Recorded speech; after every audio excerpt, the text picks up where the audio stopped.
Hello' বন্ধুসকল, আজি এই ভিডিঅ'টোৰ জৰিয়তে মই আপোনালোকক Adobe Photoshop 2021 এই ভাৰ্চনটোত কেনেকৈ পাছপোৰ্ট ফটো বনাব পাৰে বা কেনেকৈ পাছপোৰ্ট ফটো বনোৱা হয় সেই বিষয়ে আলোচনা কৰিম। এইটো মই Adobe Photoshop 2021 এইটো খুলি লৈছোঁ। ইয়াতে ফাইল এনেকৈ অপশ্যন আছে। এই ফাইলত গৈ অপেন কৰি মই যিকোনো এটা ফটো লৈ লৈছোঁ। ডাবল ক্লিক কৰি এনেকৈ ফাইলটো অপেন কৰি লৈছোঁ। এতিয়া কথাটো হ'ল পাছপোৰ্ট ফটো বনাবৰ কাৰণে প্ৰথমতে আমি এই ফটোটো এটা স্পেচিফিক সাইজত ক্ৰপ কৰি ল'ব লাগিব। ইয়াত আপোনাৰ ক্ৰপ টুল আছে।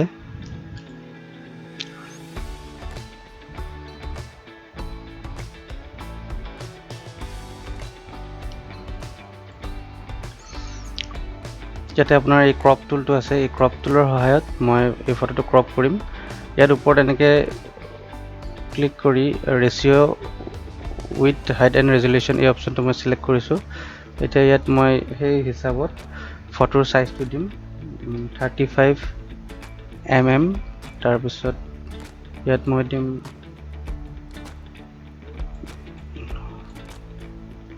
45 mm আৰু ৰেজুলেশ্যনটো থাকিব 300। তাৰপিছত এইটো মই এই ফটোটো এনেকৈ এডজাষ্ট কৰি ল'ম। এনেকৈ মাউচেৰে ক্লিক কৰি যিটো সাইজ মোক প্ৰয়োজনীয় ফটোৰ কাৰণে যিখিনি এৰিয়া লাগে মই সেইখিনি এনেকৈ চিলেক্ট কৰি লৈ ৰাইট চাইডটো এনেকৈ ক্লিক কৰি দিলোঁ। এতিয়া এই ফটোৰ সাইজটো আপোনাৰ 35 mm আৰু হাইটটো 45 mm হিচাপত ক্ৰপ হৈ গৈছে। এতিয়া এই ফটোটো ইয়াত বেকগ্ৰাউণ্ডটো গুচাব পাৰে। মই বেলেগ এটা ভিডিঅ'ত বেকগ্ৰাউণ্ড কেনেকৈ ৰিমুভ কৰা হয় বা চেঞ্জ কৰা সেই বিষয়ে আলোচনা কৰিম। ইয়াত মই দেখুৱাম যে এই ফটোটো এতিয়া আমি প্ৰিণ্ট আউট কৰিবৰ কাৰণে ৰেডি হৈছে। আমি জাষ্ট ক্ৰপ কৰি ল'লোঁ এই ফটোটো। আপোনালোকে যদি ফটো উঠোঁতে বেকগ্ৰাউণ্ডটো হোৱাইট বা ব্লু কালাৰ ৰাখে তেতিয়াহ'লে বেকগ্ৰাউণ্ডটো চেঞ্জ নকৰিলে হ'ব। এতিয়া মই ইয়াত এই ফটোটো এটা A4 পেপাৰত লৈ যাম, যাতে কাৰণ প্ৰিণ্ট কৰিবৰ কাৰণে আপোনালোকে স্পেচিফিক সাইজ থাকে A4, 4x6 লেটাৰ এনেকুৱা পেপাৰ থাকে। তো এতিয়া মই এই ফটোটো এনেকৈ Ctrl A কৰি কিনে মই এইটো কুটি চিলেক্ট হৈ গৈছে।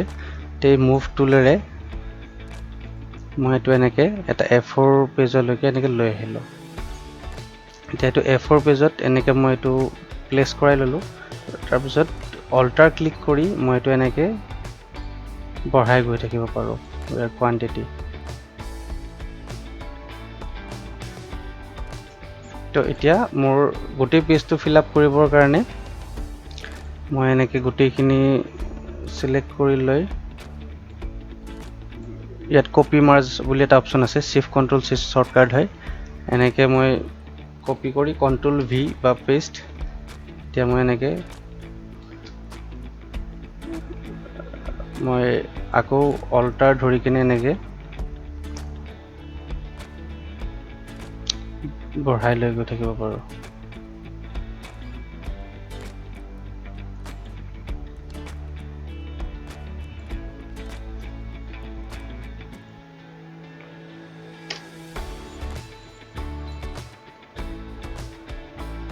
তো এতিয়া এইটো মোৰ A4 সাইজ পেপাৰত এনেকৈ গোটেই পেজটো ফিল আপ হৈ গৈছে। এতিয়া মই এইটো প্ৰিণ্ট কৰিব পৰা হৈছোঁ। আৰু ঠিক তেনেকৈ আপোনালোকে মই যি ধৰণে দেখুৱালোঁ তেনেকৈ আপোনালোকে Adobe Photoshop 2021ত পাছপোৰ্ট ফটো বনাব পাৰে।